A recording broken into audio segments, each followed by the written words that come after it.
ખ્રિસ્તમાં વાલા ભાઈઓ અને બહેનો, ફરીને એકવાર આજે આપણે પ્રભુ ઈસુ ખ્રિસ્તનો 27મો ચમત્કાર જોઈશું કે જ્યાં પ્રભુ ઈસુ ખ્રિસ્ત દુષ્ટ આત્મા વળગેલા વ્યક્તિને સાજો કરે છે, જેની વાત આપણને માર્કની લખેલી સુવાર્તા એનો 9મો અધ્યાય 14થી 29 વચનોમાં મળી આવે છે. પ્રિય મિત્રો, આ વચન સમજીએ પહેલાં જો મંડળી અને આપણા સેવા કાર્ય માટે સફળતાનું વાસ્તવિક માપદંડ એ એની ઇમારતો કેટલી સુંદર છે, અથવા તેની પાસે કેટલી એફડી છે, અથવા તેની સંખ્યા કેટલી છે તે નથી. એનો માપદંડ સફળતાનો નથી સુંદર બિલ્ડિંગ કે એફડી કે કેટલા લોકો એના સભ્યો છે, પરંતુ મંડળી અથવા આપણું સેવા કાર્ય માટેનું સફળતાનું માપદંડ એ તો ઈશ્વરનું જે સામર્થ્ય છે, જે દ્વારા કાર્ય થાય છે એ છે, અને એ બહુ અગત્યનું બની રહેશે. પરંતુ મિત્રો, આજે દરેક ચર્ચ અથવા મંડળી સૌથી વધુ મોટી થવાને માટે, સૌથી ધનિક અથવા પ્રભાવશાળી બનવા માટે પ્રયત્ન કરી રહી છે. આજકાલ સફળતાનો માપદંડ એ લાખો ડોલરોમાં માપવામાં આવે છે. હજારોની ઉપસ્થિતિ અને વિશ્વવ્યાપી ખ્યાતિ છે એમાં જોવા મળે છે. દુઃખદ સત્ય એ છે કે સફળ સેવા શું છે તે નક્કી કરવા માટે ઈશ્વર પાસે એક અલગ માપદંડ છે અથવા અલગ ધોરણ છે, જે હું ને તમે આજે સ્વીકારતા નથી. પરંતુ આ ફકરામાં પ્રભુ ઈસુ ખ્રિસ્ત આપણને સફળ સેવા કાર્યના સૌથી મૂળભૂત જે ઘટક છે તે વિશે શીખવી રહ્યા છે. શિષ્યો તે ઘટકનો અથવા એ બાબતનો અભાવ હતો અને તેને કારણે તેઓ ખરાબ રીતે નિષ્ફળ ગયા. જો તમે કલમ 18 જુઓ તો આપણને કહેવામાં આવ્યું છે કે પ્રભુ ઈસુ ખ્રિસ્તના શિષ્યો એક નાના છોકરામાંથી દુષ્ટ આત્મા કાઢવાના પ્રયાસમાં નિષ્ફળ ગયા. છોકરાના પિતાએ તેના પ્રત્યેનો જે સારાંશ હતો એ કહ્યો, શું પણ તેઓ કાઢી શક્યા નહીં એમ કહીને એ આપ્યો હતો. આખી વાતનો નિચોડ આ દુષ્ટ આત્મા વળગેલો જે દીકરો હતો એના પિતાએ પ્રભુ ઈસુ ખ્રિસ્તને કહ્યું. આ છોકરાનો પિતા એ સાચો હતો કે તે શિષ્યો પાસે તેના પરિવાર માટે મદદ શોધવાની આશાએ આવ્યો હતો, પરંતુ તેણે જોયું કે આ શિષ્યો એમને મદદ આપવાને માટે નિષ્ફળ ગયા છે. તેઓ કશું કરી શક્યા નહીં. પ્રશ્ન થાય, તેઓ કેમ નિષ્ફળ ગયા? તેઓ નિષ્ફળ ગયા કારણ કે તેમની પાસે ઈશ્વરનો જે આધ્યાત્મિક સામર્થ્ય છે અથવા અભિષેક છે એનો અભાવ, અથવા એ સામર્થ્યનો અભાવ હતો. આપણે અહીંયા અંધકારમય પાપી દિવસોમાં પ્રભુનું કાર્ય પૂર્ણ કરવાનો પ્રયાસ કરી રહ્યા છે, અને ઘણી વાર લોકો આપણી મંડળીમાંથી પણ અને તેઓ ન કરી શક્યા અથવા તેઓ કરી શક્યા નહીં એમ કહીને ચાલ્યા જાય છે. અને મિત્રો, આ મંડળી માટે અથવા આપણી વ્યક્તિગત સેવા હોય એના માટે એ દુઃખનું કારણ છે કે આપણે એમને મદદ કરવામાં એ નિષ્ફળ ગયા છે. એનું કારણ આપણી આધ્યાત્મિક સફળતા માટે જે જરૂરી ઘટક હોવો જોઈએ, ઈશ્વરનું સામર્થ્ય, એનો અભાવ જોવા મળે છે. અને મિત્રો, આ વાત સમજવાને માટે આજે આપણે 3 બાબતો એમાંથી જોવા માંગીએ છીએ. પહેલું છે આધ્યાત્મિક સામર્થ્યનો અભાવ, બીજું છે ઈશ્વરનું આધ્યાત્મિક સામર્થ્ય, અને ત્રીજું આધ્યાત્મિક સામર્થ્યનો બોધપાઠ અથવા આપણને એમાંથી શું શીખવા મળે છે.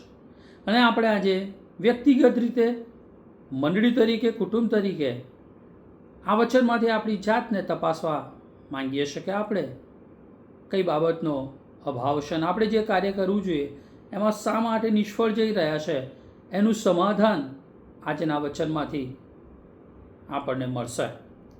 અને આપણે એ સત્ય પર ધ્યાન કેન્દ્રિત કરવા માંગીએ છીએ કે તેઓ કાઢી શક્યા નહીં.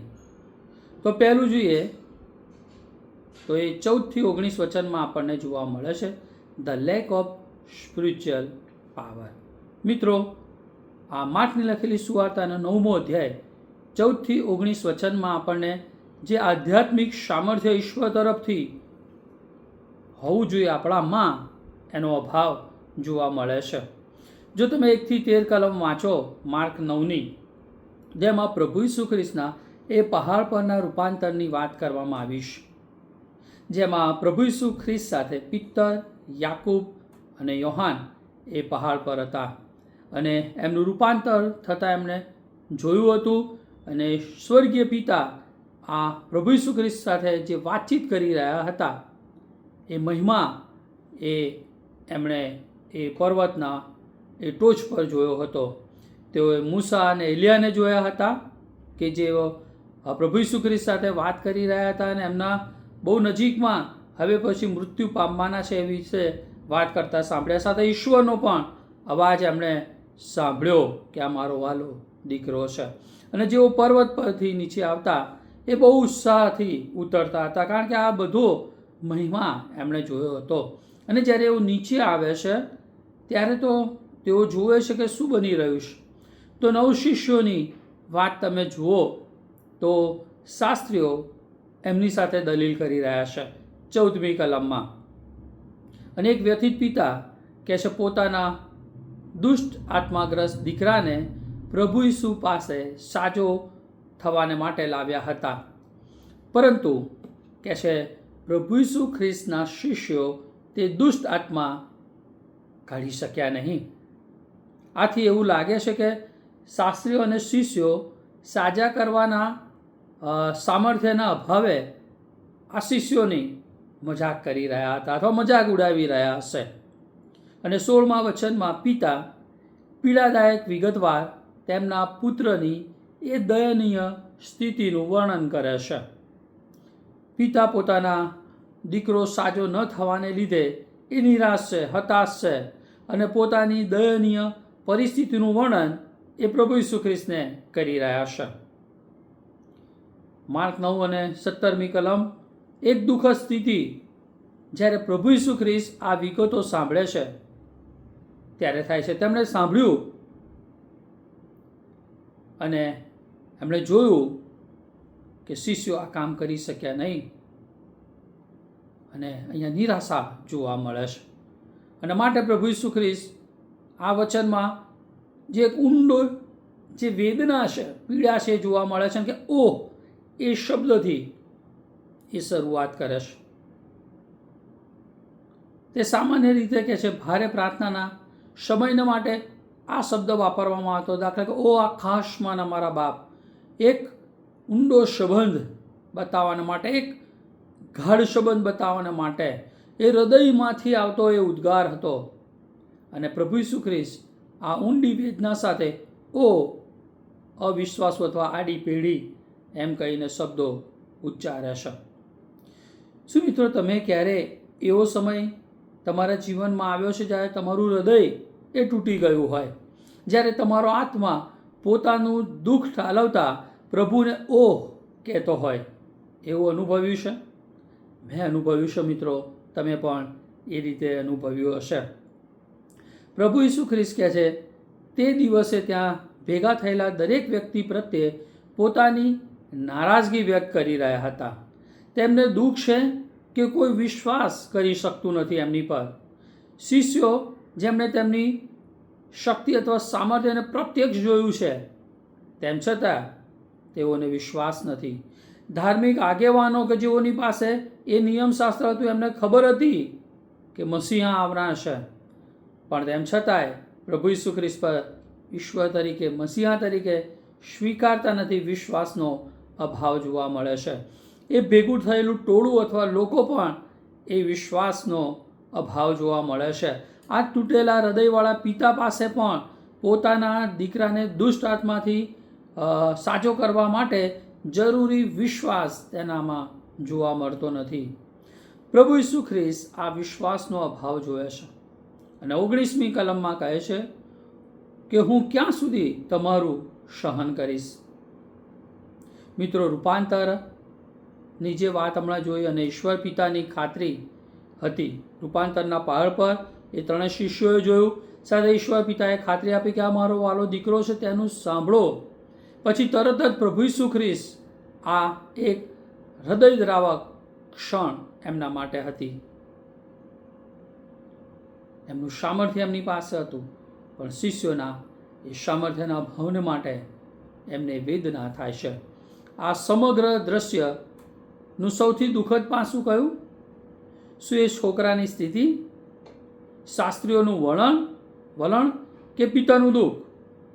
ના મિત્રો, નહીં કે છોકરાની સ્થિતિ કે શાસ્ત્રીઓનું વલણ કે પિતાનું દુઃખ, પરંતુ આ સમગ્ર જે ઘટના અથવા બનાવ છે એમાંથી જે દુઃખદ બાબત હતી એ તો વિશ્વાસીઓ અથવા શિષ્યોની શક્તિહીનતા, એ સામર્થ્યનું અભાવ.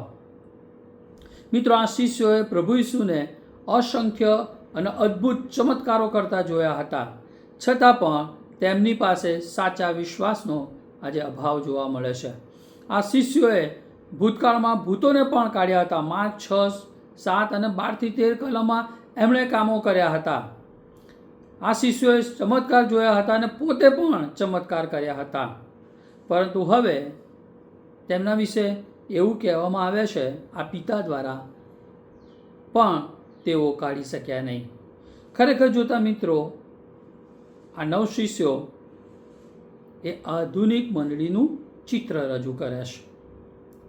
તેમની જેમ જ આપણી પાસે પણ આજે એવી પ્રતિષ્ઠા છે કે આપણી પાસે સામર્થ્ય નથી.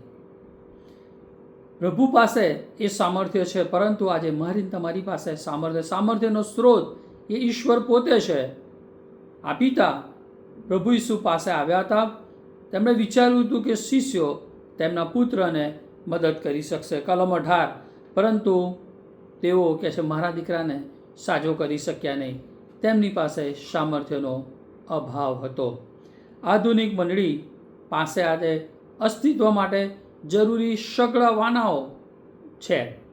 મોટાભાગની મંડળીઓ પાસે આજે સારી સુવિધાઓ છે. મોટાભાગની મંડળીઓમાં કુશળ જ્ઞાની લોકો છે.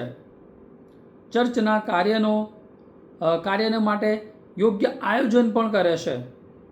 મોટાભાગની મંડળી પાસે જે કરવા માગે છે એ માટે, એ કાર્યને માટે જરૂરી નાણાં પણ છે. પરંતુ મિત્રો, આજે મોટાભાગની મંડળીઓ તેમના સૌથી વધુ જરૂરી હોય એવી વસ્તુનો અભાવ હોય છે, અને તે છે ઈશ્વરનું સામર્થ્ય, કે જે દ્વારા આત્માઓને જીતવામાં આવે છે.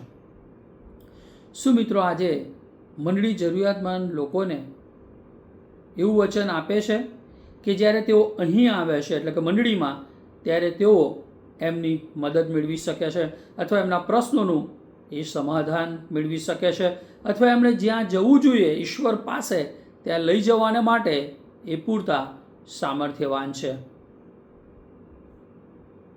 શું આજે મંડળી કહી શકે જો તમારું જીવન તૂટેલું છે, ભંગિત છે, દુઃખી છો, નિરાશ છો, તો આ મંડળીમાં આવવા દ્વારા તમે તમારા જીવનનો આનંદ એ મેળવી શકો છો?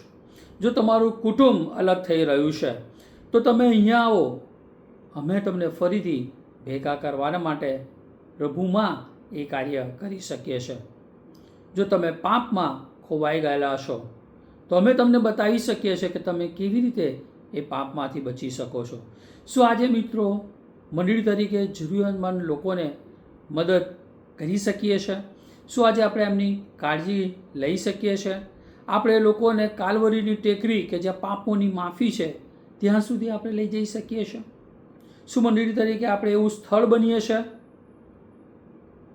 શું આપણે એવું પ્રતિનિધિત્વ કરીએ છીએ પ્રભુ વતી કે લોકો એ પ્રશ્નોનું સમાધાન મેળવે, નિરાશા હતાશામાંથી તેઓ આનંદમાં આવી શકે, અશાંતિમાંથી શાંતિમાં તેઓ આવી શકે, અંધકારમાંથી અજવાળા તરફ આવી શકે? શું આપણે આત્માઓને બચાવવા માટે આજે સુસજ્જ છીએ? મંડળી તરીકે આપણે તૈયાર છીએ, અવેલેબલ છીએ? આપણે એ સામર્થ્યમાં આજે કામ કરી રહ્યા છે? જો નથી તો આજના વચન દ્વારા આપણને પડકાર મળે છે. આપણે ઈશ્વર તરફથી એ સામર્થ્ય મેળવીને આપણે કાર્યમાં આગળ જવાની જરૂર છે. આપણે લોકોને પાપના બંધનમાંથી મુક્ત કરવાને માટે, તેઓને પ્રભુમાં જીવન આપવાને માટે આપણે તૈયાર રહેવાની જરૂર છે. ઈશ્વરના સામર્થ્યમાં એ કામ કરવાની જરૂર છે.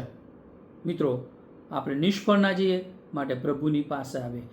આપણી મંડળી માટે કે આપણા કુટુંબ કે વ્યક્તિગત જીવન માટે કોઈ એવું ના કહે કે તેઓ એ કરી શક્યા નહીં અથવા કરી શક્યા નહીં અથવા એ કામ કરી શક્યા નહીં. મિત્રો, ઈશ્વરનું સામર્થ્ય આજે પણ ઉપલબ્ધ છે. આપણે તેમની સહાયથી આપણે લોકોને મદદ કરી શકીએ છીએ.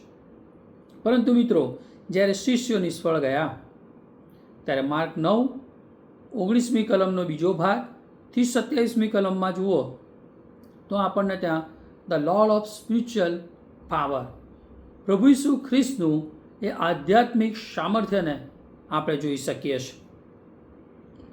પ્રભુ ઈસુ ખ્રિસ્ત પિતાની સાથે વાત, જે લોકો વાત કરતા એ વાતને પિતા સાંભળે છે ત્યારે છોકરાને પોતાની પાસે લાવવાનો એ આદેશ આપે છે. અને જ્યારે તે આવે છે ત્યારે કહે છે એ બાળકમાં રહેલો દુષ્ટ આત્મા એ પ્રભુ ઈસુ ખ્રિસ્તને ઓળખી જાય છે અને ફરીથી કહે છે છોકરા પર એ હુમલો કરે છે. છોકરો એ મરડાય છે અને જમીન પર પડીને એ મોંમાંથી ફીણ કાઢવા લાગે છે અને તરફડવા લાગે છે 20મી કલમ પ્રમાણે. અને આ એક દયનીય દ્રશ્ય આપણે જોઈએ છે. જ્યારે તે છોકરો જમીન પર તરફડતો હતો ત્યારે પ્રભુ ઈસુ ખ્રિસ્ત આ પિતાને પ્રશ્ન પૂછવાની શરૂઆત કરે છે કે પ્રભુ ઈસુ આ પિતાના વિશ્વાસના અભાવને દૂર કરવાને માટે એ પ્રયાસ કરી રહ્યા છે. પ્રભુ જેને પૂછે છે કે બાળક કેટલા સમયથી આ રીતે છે, 21મી કલમ, ત્યારે પિતા જવાબ આપે છે કે નાનપણથી. તે પ્રભુ ઈસુને કહે છે કે દુષ્ટ આત્મા તેના દીકરા પર વારંવાર હુમલો કરે છે. તેનો નાશ કરવા માટે ઘણી વખત તેને કહે છે આગમાં અને પાણીમાં પણ નાખી દેશે. કલમ 22મી. પછી પિતા તેના વિશ્વાસની સાચી સ્થિતિને સ્વીકારે છે. તે પ્રભુ ઈસુ તરફ જુએ છે અને કહે છે, પણ જો તમે કંઈ કરી શકો તો અમારા પર દયા કરો અને અમને મદદ કરો. આ એક દયાજનક વિનંતી આપણને જોવા મળે છે. પણ એક અવિશ્વાસ માણસની વિનંતી આપણે જોઈએ છે, અવિશ્વાસી વ્યક્તિની વિનંતીને અહીંયા જોઈએ છે. આ પિતાને વિશ્વાસ હતો કે પ્રભુ ઈસુના શિષ્યો તેના પુત્રને સાજો કરશે. જ્યારે શિષ્યો નિષ્ફળ ગયા ત્યારે પ્રભુ ઈસુ અને તેમની ક્ષમતા પરનો તેનો જે વિશ્વાસ હતો એ તૂટી ગયો. આ પિતા પુત્રને વિશ્વાસ સાથે લાવ્યા હતા કે પ્રભુ ઈસુ તેને બચાવી લેશે. હવે આ પિતાનો વિશ્વાસ, જો તમે કંઈ કરી શકો, એ બોલીને હવે વિશ્વાસને કહે છે કે ઘટાડી દીધો છે. જ્યારે પ્રભુ ઈસુ આ માણસના શબ્દો સાંભળે છે ત્યારે તે તરત જ એમને જવાબ આપે છે. 23મી કલમમાં પ્રભુ તેમના અવિશ્વાસ સામે પ્રશ્ન કરે છે, જો તે કરી શકો, જો તમે કરી શકો એવું તું કહે છે? પ્રભુ અહીં કહી રહ્યા છે કે તારો કહેવાનો અર્થ શું છે? જો કરી શકો એટલે પ્રભુ ઈસુ ખ્રિસ્ત અહીંયા કહે છે વિશ્વાસ કરો, અને જે વિશ્વાસ કરે છે તેને માટે બધું જ શક્ય છે. પ્રભુ ઈસુ પિતાને તેની શંકા માટે ઠપકો આપે છે અને તેને આજ્ઞા કરે છે અથવા આજ્ઞા આપે છે કે તેના પુત્રને સાજા કરવા માટે મારામાં એટલે કે પ્રભુ ઈસુમાં વિશ્વાસ રાખ.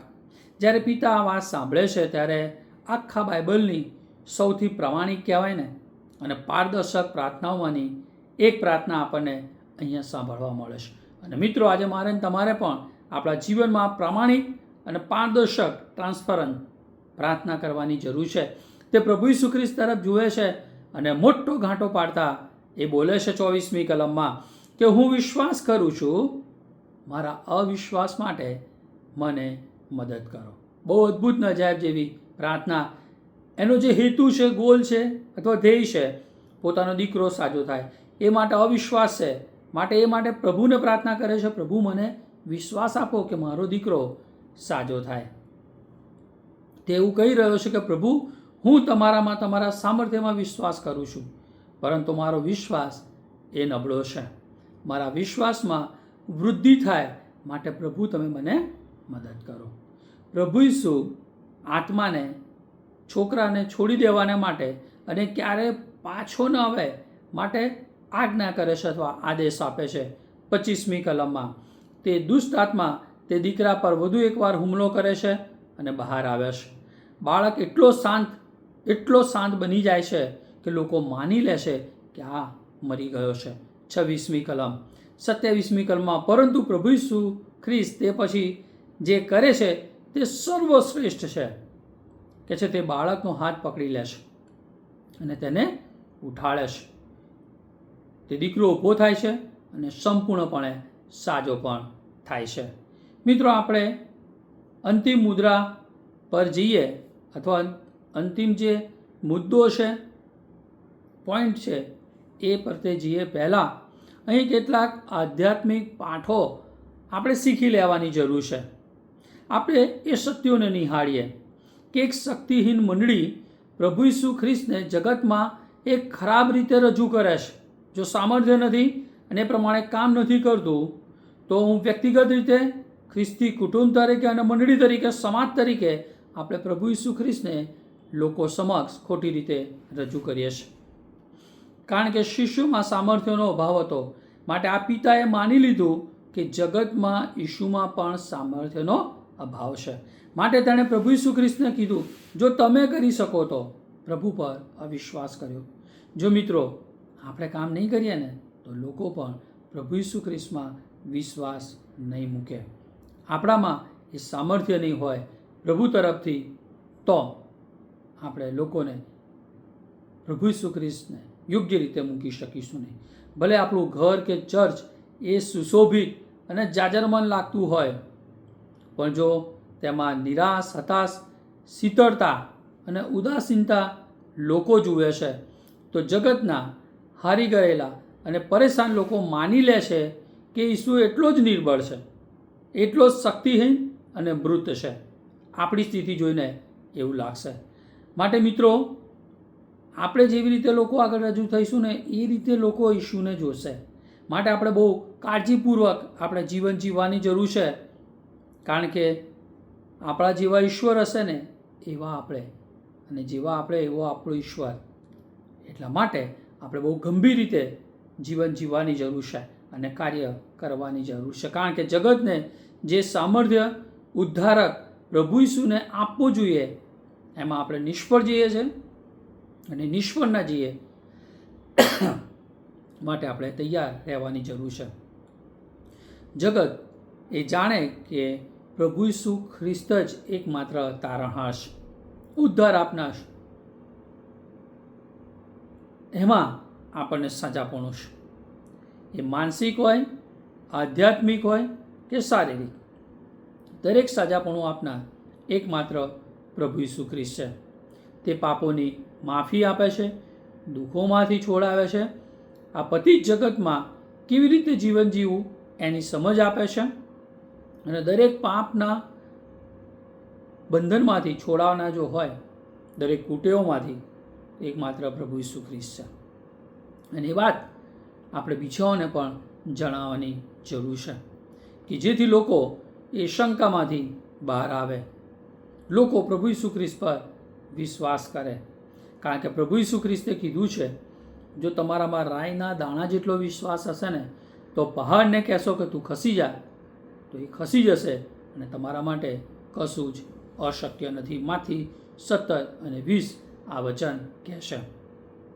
પ્રભુ ઈસુ હજુ પણ એ ઊભા કરવાનું કામ કરી રહ્યા છે. અને માટે મિત્રો, આપણે પણ એ કામમાં સહભાગી થવાની જરૂર છે.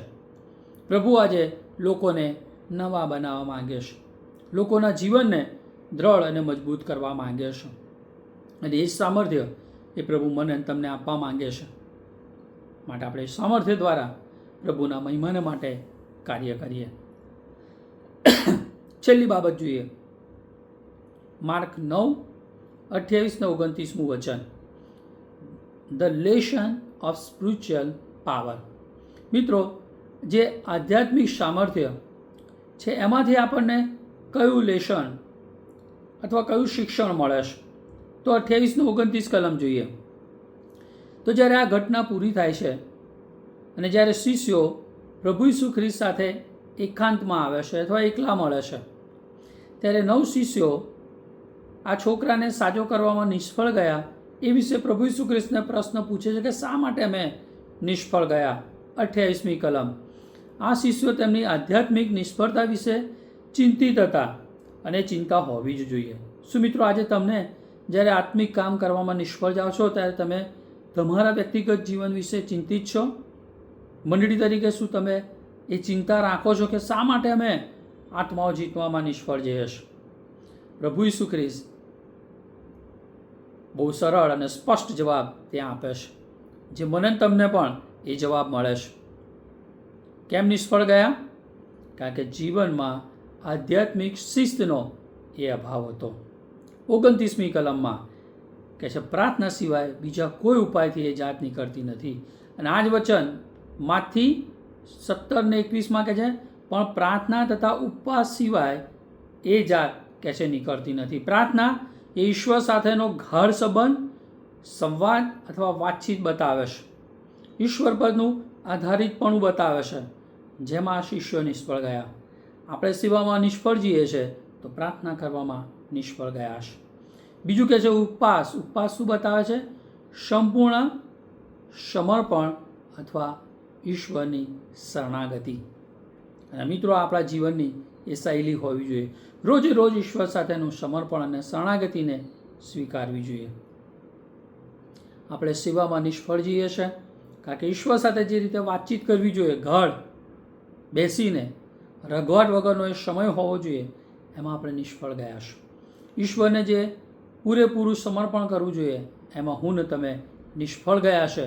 માટે સામર્થ્યનો અભાવ જોવા મળે છે, માટે કામ થતું નથી. માટે આપણે એ દુષ્ટ આત્મા અથવા જે લોકો પાપના બંધનમાં છે એમાંથી આપણે કાઢી શકતા નથી.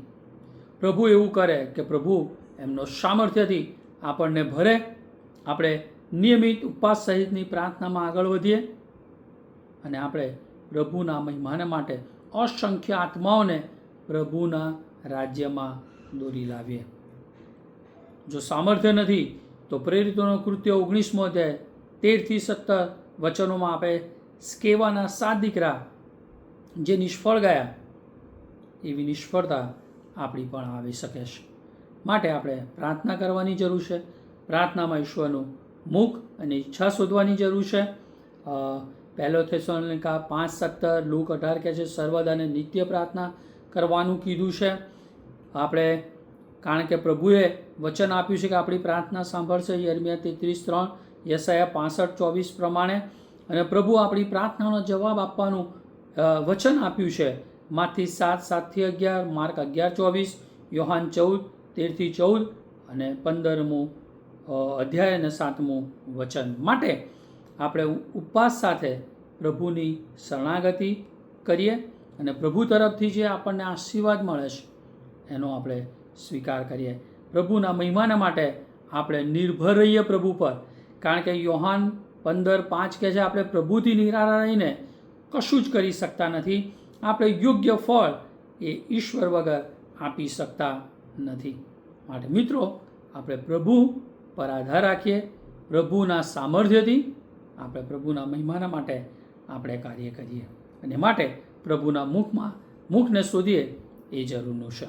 અને માટે બીજો કાળ વૃત્તાંત 7 અને 14 કહે છે, ત્યારે જ્યારે મારા લોકો જેઓ મારા નામથી ઓળખાય છે તેઓ નમી જશે અને પ્રાર્થના કરીને મારું કહે છે મુખ શોધશે અને પોતાના દુષ્ટ માર્ગોથી ફરશે, તો હું કહે છે આકાશમાંથી તે સાંભળીને તેઓના પાપ માફ કરીશ અને તેઓના દેશને સાજો કરીશ. માટે મિત્રો, પ્રાર્થનામાં ઈશ્વરનું મુખ શોધીને સામર્થ્ય મેળવીને પ્રભુના મહિમાના માટે અસંખ્ય આત્માઓ જીતનાર આપણે લોકો બનીએ, મંડળી બનીએ, સમાજ બનીએ. મિત્રો, અહીંયા આપણને જે શીખવા મળે છે, આપણા જીવનમાં જે લાગુ કરવાની જરૂર છે, ભલે દુઃખદ આ નિવેદન હતું કે તેઓ કાઢી શક્યા નહીં, પરંતુ જો આપણે કાઢી શકીએ એ માટે સમસ્યાઓ સાથે જ આપણે પ્રભુ ઈસુ ખ્રિસ્તની પાસે આવવાનું છે. અસમર્થ હોઈએ, નિરાશા હોય, પ્રભુ પાસે આવીએ. આપણી દરેક ચિંતા 1 Peter 5:7 પ્રમાણે એમની પર રાખીએ, કારણ કે આપણી એ ચિંતા કરે છે. બીજું કે અપૂર્ણ વિશ્વાસ હોવા છતાં પણ પ્રભુ તો મદદ કરી શકે છે. માર્ક 9 અને 24 પ્રમાણે પ્રભુ આપણને મદદ કરે છે. પ્રભુ આપણા વિશ્વાસને મજબૂત કરીને આપણને કાર્યમાં સફળતા આપે છે. ત્રીજું, આધ્યાત્મિક વિજય માટે આપણે પ્રાર્થના કરવાની જરૂર છે, માર્ક 9:29 પ્રમાણે. માટે મિત્રો, આપણે પ્રાર્થના કરવાની જરૂર છે. નિયમિત પ્રાર્થના કરીએ, ઈશ્વરના વચન પર ભરોસો રાખીએ, પવિત્ર આત્મા પર આધાર રાખીએ, આપણા બળ કરતાં ઈશ્વરના સામર્થ્ય પર આપણે ભરોસો રાખીએ. અને મિત્રો, નિષ્ફળતા એ અંત નથી એ વાતને યાદ રાખીએ. શિષ્યો નિષ્ફળ ગયા, પરંતુ પ્રભુના સામર્થ્યથી એ પછી પણ એમણે જગતને ઉથલ પાથલ કર્યું. એમ હું ને તમે પણ કરી શકીએ છીએ. એટલે નિષ્ફળતાથી નિરાશ થવાની જરૂર નથી, પણ પ્રભુ પાસે એ વિશ્વાસને માટે, અવિશ્વાસ છે એના માટે વિશ્વાસની વૃદ્ધિને માટે પ્રાર્થના કરીને પ્રભુના મહિમાના માટે અદ્ભુત અજાયબ એવું કામ કરીએ. મિત્રો, અહીંયા જોવા મળે છે જેમ પિતા એ પ્રભુ ઈસુ ખ્રિસ્ત પાસે પોતાના બાળકને લઈને આવ્યા, એમ મારે ને તમારે પણ માતા પિતા તરીકે આપણા બાળકોને માટે, એમના આધ્યાત્મિક જીવનને માટે, એમના સમગ્ર જીવનને માટે આપણે પ્રભુ ઈસુ ખ્રિસ્ત પાસે મધ્યસ્થી કરવાની જરૂર છે. શું મિત્રો, આ વચનો દ્વારા આપણે એ પ્રમાણે કરીશું? અહીંયા મુખ્ય સામર્થ્ય આપણને જોવા મળે છે કે ઈશ્વરનું, જ્યાં માનવીનું સામર્થ્ય અને વિશ્વાસ નબળા પડે છે, ત્યાં પ્રભુ ઈસુ ખ્રિસ્તની કરુણા અને સામર્થ્ય કામ કરે છે. અને અહીંયા શીખવા મળે કે દરેક પરિસ્થિતિમાં વિશ્વાસ અને પ્રાર્થના સાથે આપણે ઈશ્વર પર આધાર રાખવો જોઈએ. એમ મિત્રો, આ ચમત્કારમાંથી આપણને 3 બાબતો લાગુ કરવા મળે છે કે મુશ્કેલીઓમાં પ્રભુ ઈસુ ખ્રિસ્તની પાસે આવો, નબળા વિશ્વાસમાં તેમની મદદ માગો, અને ત્રીજું, પ્રાર્થનાભર્યું જીવન જીવો, કારણ કે આધ્યાત્મિક વિજય ઈશ્વરના આધાર રાખવાથી જ આપણને મળે છે. મિત્રો, આ વાત સમજવાને પ્રભુ આપણી મદદ કરો અને એ પ્રમાણે વિશ્વાસથી પ્રભુના મહિમાના માટે જીવન જીવવાને માટે આપણી મદદ કરો. Amen. Thank you very much.